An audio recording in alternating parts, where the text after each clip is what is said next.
Hi, everyone. Good morning. It's Margaret Manning here. Welcome to 60 and Me. Hope you're doing great this morning, feeling strong and healthy and ready for another day. It's bright and sunny here. I love the weather. I thrive in the sun. I'm fortunate. I suppose that I live in a place which has mixed seasons, which I really love, but the sun normally comes out often. And even if it's not very hot, it's bright and that energizes me. So hope that you're doing great this morning. I'm having my cup of tea today. I picked a Darjeeling, which is by Fields and Select, which is, I think, a UK company, but I really like it. I drink Darjeeling a lot. It's a black tea. Sometimes put milk in it, but today I've got it black, and it's one of my favorite teas. I hope that you've got a favorite too that you always go to when you're feeling like you need just to be balanced and centered. And tea, for me, there's just not a tea in the world that isn't interesting in some way, that doesn't have something to offer our both our mental state and also our physical. So it's great to research teas and choose those that you love. I'd love to know what you're drinking. Why don't you tell me in the section below so I can get some ideas. But thank you for being here. Most important to say that before we start, I really do value here. I value your opinions, your comments, and your love. And, your love and appreciation for me and 60 and Me, but also for each other. It's just so cool and so important. This is a big group community, and we can help each other through this time. It's not an easy time. We know this. And I think knowing that we're all here, all 500,000 of us that reach us on the website, it's a powerful group to connect with. So back to health. I hope that you are feeling good this morning, because I want to talk to you about something written by one of our doctors, bloggers. It's Kathleen Perry, Dr. Perry, and she wrote this article on diabetes, and it's not really about diabetes, but about some things you can do to naturally get your blood sugar under control. And before I start, I must say, of course, I'm not a doctor myself, and I'm not giving any medical advice. This is just in the article, all the research that we mention is linked. So you can go to the research, you take a look, you don't have to believe me, or in fact, you shouldn't. You shouldn't believe anything that people tell you online. You should always check your own facts. But Dr. Perry did actually put all the links here so that you can be aware. But it really, as I said, it's not about diabetes as much as it is about how to stay healthy with some very interesting foods, spices that you may not have thought about.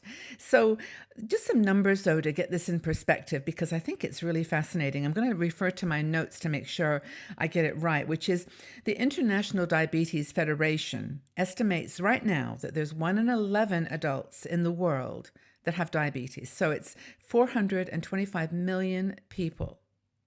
And also, on top of that, 1 in 2 adults are undiagnosed. So that's another 212 million. That's a really powerful number. And the projection here is that by 2035, 1 in every 10 people will have diabetes.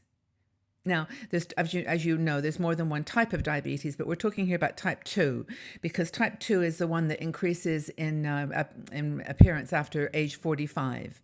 So it's primarily, I mean, there are genetic connections, of course, but it's primarily a relation to our lifestyle. The foods we eat, the way we live, movement, all those things. So just to get that in perspective, it affects about 25% of people over 65. This is type 2 diabetes. And it's really, as Dr. Perry says, related to 4 or 5 different things. Inadequate sleep, really important. Stress, being overweight, and then poor dietary choices.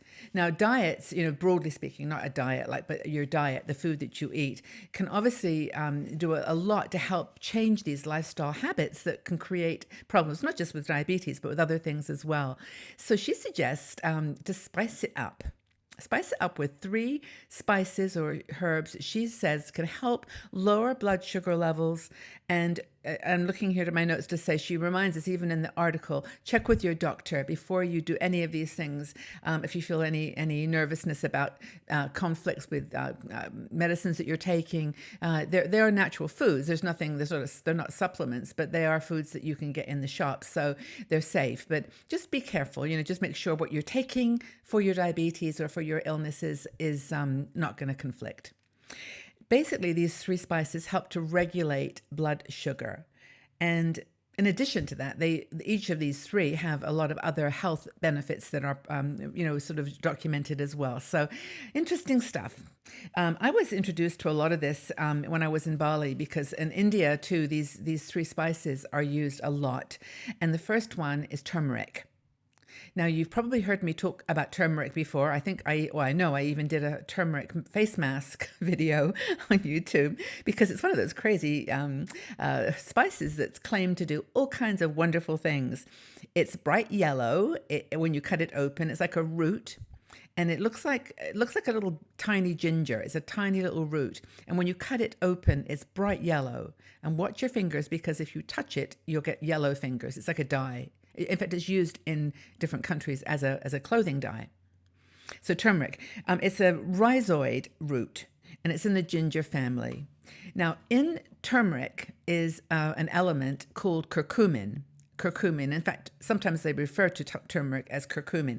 Curcumin represents about 3% of the makeup, the chemistry of a turmeric root. So if you use turmeric in your food or to make a drink to get the benefits, you might, in this case, want to try a supplement, because a supplement is more concentrated curcumin, and that's the goodness. That's the part that does the good things.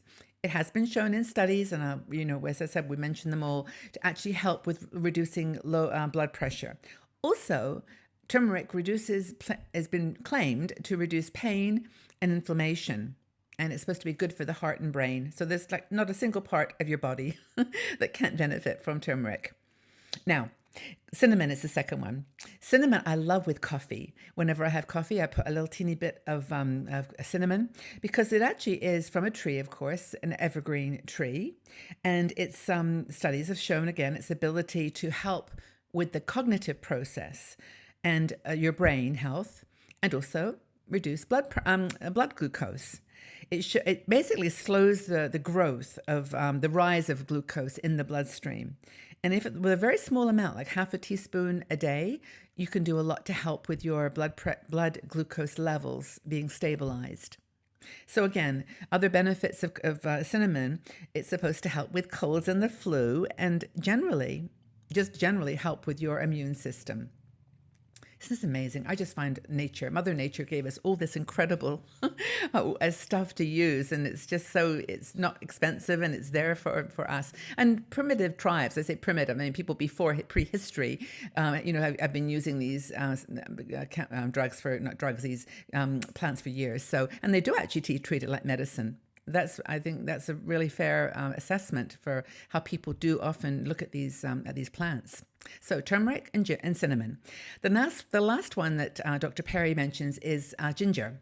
Again, it's a rhizome related to the turmeric, or they're in the same family, and you can peel it. It's like a big root. It's much bigger than a turmeric root, and you can actually peel it and then grate it, mash it, chop it up and put it into drinks. You can make it into your food, or make a smoothie. You can use ginger in all kinds of ways.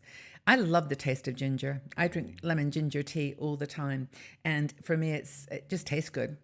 I love it with lemon and a little honey. Maybe you do too. I'm talking to people here that maybe don't know about these things, but I bet a lot of you are shaking your heads going, yes, I do this. Turmeric, yes. Cinnamon, yes. Ginger, yes. But basically ginger works, according to the doctor. This improves cell function in the cells in the pancreas that produce insulin. That's where insulin is produced, in the pancreas. So it basically lowers the fasting level of glucose levels.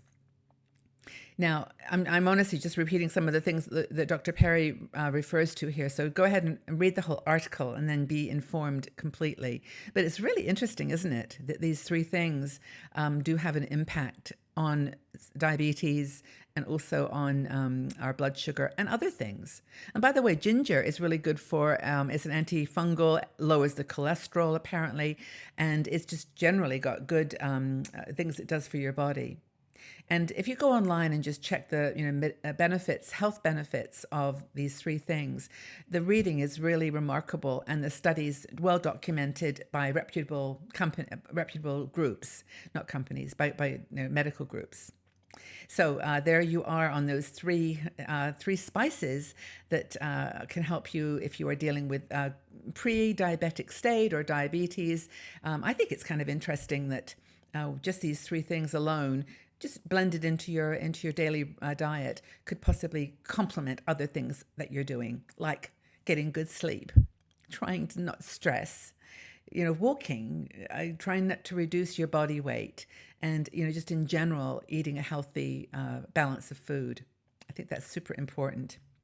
And basically, just the last note here is when you're using these powders like turmeric and ginger powder, just be careful. Just use normal amounts, like as if you were cooking a curry or food. You don't have to put tablespoons. Put like a half a teaspoon in your drink. That's all you need. Just fun to think about these ways, and maybe you've got some ideas that you can share as well. So my question for you is, do you use turmeric, cinnamon, or ginger in your cooking or in drinks? Would love to know how you use them. Let's share our wisdom. So I hope you have a wonderful day, everyone. Have a drink of something good for you, ginger, turmeric, or cinnamon, and just go out there and enjoy this beautiful day. Thinking about you, sending you all my love, and hope that you're doing great. And see you all again very, very soon. Bye-bye for now.